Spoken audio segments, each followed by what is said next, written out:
এই জন্য এখানে যারা আছেন প্রত্যেকে চাকরি করার কেউ চিন্তা করবেন না, সবাইকে বলছি কেউ চাকরি করবেন না। আপনাদেরকে এতদিন মাথা ঢুকিয়ে দেওয়া হচ্ছে গরিব থাকো। আল্লাহ রাসূল বলছে কাজ আল ফাকরু ইয়াকুন আল কুফরান, দারিদ্রতা মানুষকে কাফেরের দিকে ধাবিত করে, দারিদ্রতা মানুষকে কাফেরের দিকে ধাবিত করে।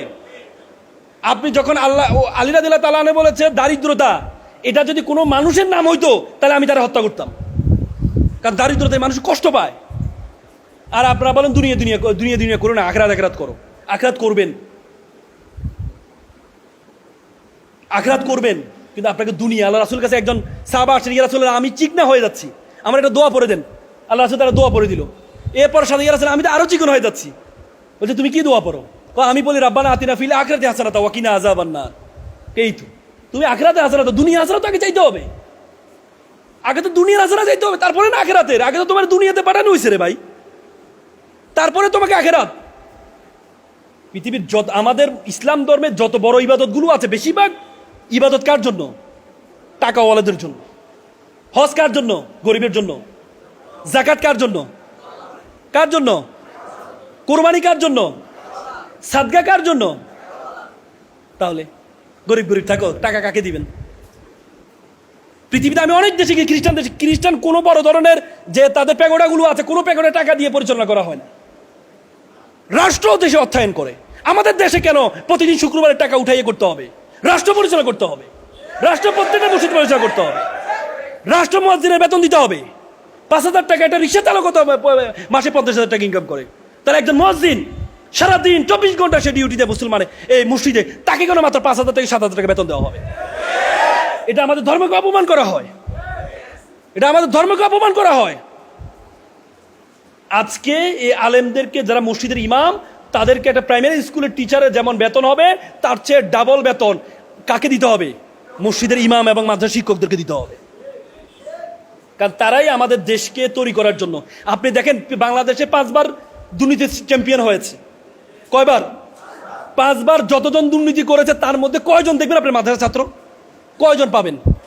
বাংলাদেশ মাদকাসক্ত অ্যালার্মিং হয়ে দাঁড়িয়েছে, কয়জন মাদ্রাসা ছাত্র মাদক গ্রহণ করে? তার মানে বাংলাদেশকে সুন্দর করার জন্য তারা করে। আর আপনি সকল ফলাফল দেন কাকে?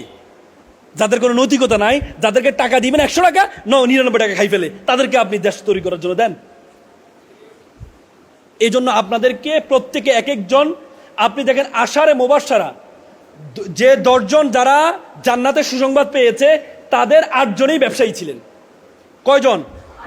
আজকে জুবাইর ভাই উনি যদি চাকরি করতেন, হয়তো একটা কলেজের টিচার হইতেন বা বিশ্ববিদ্যালয়ের টিচার হইতেন, কিন্তু তার অধীনে কতজন এখন চাকরি করে? কতজন? 100, 200, সামনে 1000 জন চাকরি করবে। এরকম উদ্যোক্তা তৈরি হতে হবে, এরকম উদ্যোক্তা তৈরি হতে হবে। আল্লাহর রাসূল খাদিজা, আল্লাহ তাআলা আল্লাহর রাসূলকে যত সিদ্ধান্ত, সব সিদ্ধান্ত আল্লাহর পক্ষ থেকে আসে না? খাদিজাতুল কুবরা রাদিয়াল্লাহু আনহাকে কেন বিবাহ করেছেন 40 বছর বয়সে? কিসের জন্য? সেটিও আল্লাহর সিদ্ধান্তে, কারণ ইসলাম প্রচারের জন্য টাকা লাগবে, অর্থ লাগবে, অর্থ লাগবে, সেটি আমাদেরকে শিক্ষা দিয়েছে। এজন্য আপনাদেরকে সম্পদ উপার্জন করতে হবে উইথ মোরালিটি, নৈতিকতা সহকারে। সম্পদ উপার্জন করতে গিয়ে অনৈতিক হওয়া যাবে না, মাহরুম হওয়া যাবে, মানে হওয়া যাবে না। কারণ প্রত্যেকটা ধনীদের সম্পদের মধ্যে কার হক আছে? ওয়াফিয়া মোয়ালিহিম লিসসাহিলিল মাহরুম, নাকি কি আছে?